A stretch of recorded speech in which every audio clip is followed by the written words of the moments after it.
लोक धर्म नीती सोडून वागतात, तेव्हा तेव्हा मी जन्म घेतो.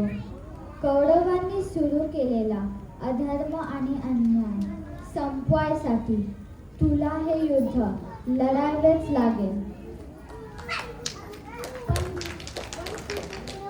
माझ्या कृतीची किती वाईट परिणाम होतो. माझ्या हातून माझ्या अत्यंत जात खातोय. कर्मण्येवाधिकारस्ते मा फलेषु कदाचन मा कर्मफल हेतुर्भुः मा ते संगोऽस्त्वकर्मणि.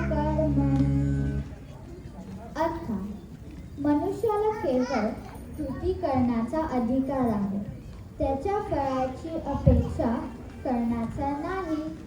फळाची आशा हा कृतीचा हेतू नसावा, तसेच कृती न करण्याचा मोहही नसावा. आता तुला हे युद्ध करायलाच हवे. उठ पार्थ आणि तयार हो.